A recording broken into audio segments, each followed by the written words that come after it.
नमस्कार, मैं खुशी और आप देख रहे हैं यूपी न्यूज 24। आइए नजर डालते हैं आज की बड़ी खबर पर। यूपी सीएम की प्रेस वार्ता जारी। यूपीए सरकार के 11 वर्ष पूरे होने पर यूपी सीएम कर रहे हैं प्रेस वार्ता।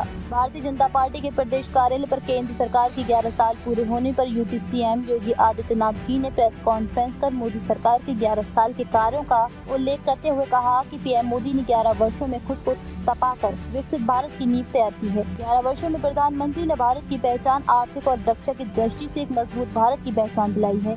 अब चेहरा देखकर नहीं बल्कि पात्रता देखकर योजनाओं का लाभ सबको मिलता है। भारत की सैन्य ताकत दुनिया ने देखी है कि किस तरह पाकिस्तान में टेस्टेड और दुनिया में ट्रस्टेड है भारत के सैन्य ताकत। एक भारत श्रेष्ठ भारत को आपने बनते देखा है। 1947 से 2014 तक देश क्या था आज कहाँ है आप सभी देख सकते हैं। आज जब मोदी सरकार के 11 साल पूरे हुए हैं, वहीं जापान को पीछे कर भारत चौथी पोजीशन पर है। भारत का निर्यात कई गुना बढ़ा है। 11 वर्ष के इस कार्यकाल के उपलक्ष्य में आयोजित आज की इस प्रेस वार्ता में भारतीय जनता पार्टी के हमारे कर्मठ प्रदेश अध्यक्ष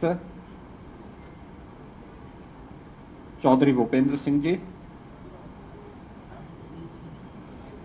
प्रदेश सरकार में मंत्रिमंडल के मेरे वरिष्ठ सहयोगी उप मुख्यमंत्री श्री केशव प्रसाद मौर्य जी, उप मुख्यमंत्री श्री ब्रजेश पाठक जी, प्रदेश के संगठन महामंत्री श्री धर्मपाल जी, इस अभियान के संयोजक श्री मानवेंद्र सिंह जी, डॉक्टर धर्मेंद्र सिंह जी और आज की इस विशेष पीसी में उपस्थित सभी मीडिया से जुड़े हुए प्रतिनिधिगण, मित्रों, का निर्माण करते हुए अगले 25 वर्ष की एक व्यापक कार्य योजना पूरे भारतवासियों के सामने भी प्रस्तुत कर दी है। इन 11 वर्षों में भारत ने न केवल सामाजिक और सांस्कृतिक दृष्टि से बल्कि सुरक्षा के मोर्चे पर, सुशासन के मोर्चे पर और आर्थिक मोर्चे पर भी एक नई पहचान बनाई है।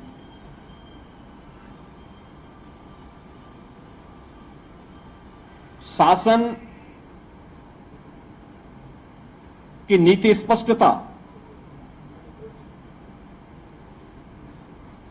कार्यप्रणाली की पारदर्शिता और जनता के प्रति जवाबदेही, अब यह शासन की एक नई पहचान बनी है। विकास केवल नारे नहीं, बल्कि यह विरासत और विकास का एक बेहतर समन्वय करते हुए आम जनमानस को साथ लेकर के चलने की आज की एक नई प्रवृत्ति ने भारत को दुनिया के अंदर एक नई पहचान दिलाई है। श्री मोदी जी के नेतृत्व में हम सब ने एक नए भारत का दर्शन किया है। मित्रों, अर्थव्यवस्था के मुद्दे पर हम अगर चर्चा करते हैं, याद करिए 2014 के पहले का भारत अस्थिर अर्थव्यवस्था थी। लोगों को विश्वास नहीं था क्या होगा भारत में। 1947 से लेकर के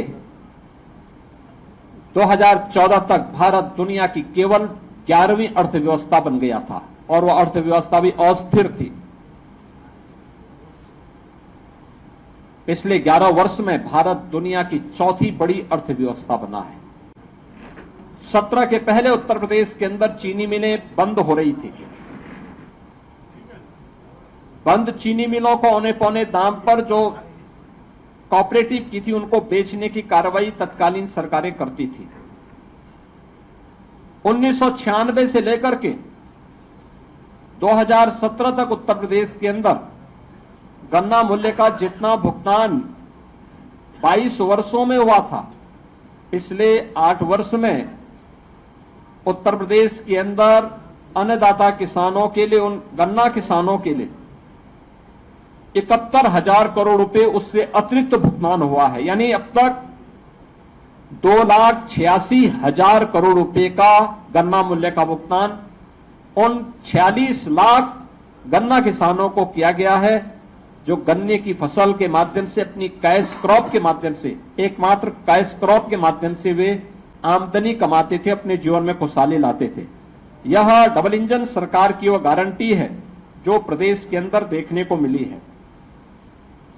पहली बार गरीब को शासन की योजना का लाभ का हिस्सा बन पाया है। अब चेहरा देख करके नहीं, योजनाएं किसी तुष्टीकरण का शिकार नहीं होती, बल्कि योजनाएं बिना भेदभाव के समाज के प्रत्येक तबके को उसकी संतुष्टीकरण का आधार देने वाली होती है। एक व्यापक परिवर्तन हमें इस क्षेत्र में देखने को मिला है और प्रत्येक क्षेत्र में महिलाओं की सशक्त उपस्थिति आज हम सबको देखने को मिली है, जिसमें बेटी बचाओ बेटी पढ़ाओ का कार्यक्रम हो या मातृ वंदना का कार्यक्रम, 3 तलाक की कुप्रथा से मुक्ति का कार्यक्रम हो, या फिर विधायिका में यानी संसद और विधानसभाओं में महिलाओं को 33% आरक्षण की सुविधा प्राप्त हो, इसके लिए किए जाने वाले प्रयास, ये सभी वे प्रयास हैं जो नारी शक्ति के सशक्तिकरण के लिए उठाए गए कदम हैं।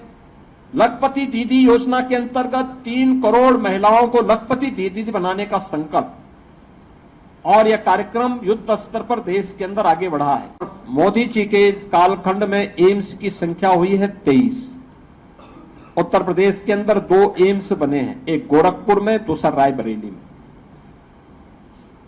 देश के अंदर 2014 तक केवल 380 मेडिकल कॉलेज थे। आज अकेले उत्तर प्रदेश में 80 मेडिकल कॉलेज हैं और देश के अंदर 2045 मेडिकल कॉलेजेस वर्तमान में मेडिकल की शिक्षा प्रदान कर रहे हैं। एमबीबीएस की सीट्स 2014 तक केवल 51,348 सीट्स थी, आज ये संख्या बढ़कर के 1,18,000 हुई है। और पीजी की सीट्स 2014 में 13,246 थी, आज ये संख्या बढ़कर के 74,000 इसके बाद नई जुड़ी है। अयोध्या में श्री राम जन्मभूमि में 500 वर्षों के बाद रामलला का विराजमान होना, अयोध्या को एक नई विकसित नगरी के रूप में वैश्विक मंच पर स्थापित होना और इसके माध्यम से रोजगार और अर्थव्यवस्था को एक नई गति मिलना। इसी प्रकार से विंध्यवासिनी धाम हो, नेमिष धाम हो, सुख तीर्थ हो, मथुरा वृंदावन, चित्रकूट या अन्य सभी पवित्र स्थलों के विकास के साथ साथ देश के अंदर महाकाल का महालोक हो, केदारपुरी और बद्रीनाथ धाम जैसे पवित्र धामों के सुंदरीकरण और वहां पर बुनियादी सुविधाओं को सुदृढ़ करने की कार्रवाई हो, माध्यम बनेगा। सरकार आम जनमानस के साथ सहभागी बनेगी और सुशासन अब संस्कृति के रूप में हमें देखने को मिल रही है। 11 वर्ष के प्रधानमंत्री मोदी जी के शासन काल को हमने इन रूपों में देखा है। 11 वर्ष का एक कार्यकाल सेवा को संकल्प के रूप में, सुशासन को संस्कृति के रूप में और सुरक्षा को सर्वोच्च प्राथमिकता देता है। यही है नया भारत और यही है विश्व का नए भारत पर विश्वास। खबरों में अब तक के लिए बस इतना ही। फिर होगी आपसे मुलाकात ऐसी ही एक और बड़ी खबर के साथ। तब तक के लिए नमस्कार और देखते रहिए यूपी न्यूज 24। ऐसे ही लेटेस्ट अपडेट्स पाने के लिए हमारे चैनल यूपी न्यूज 24 को सब्सक्राइब करें और बेल आइकन दबाना ना भूलें, जिससे आपको लेटेस्ट अपडेट्स का नोटिफिकेशन मिल जाए।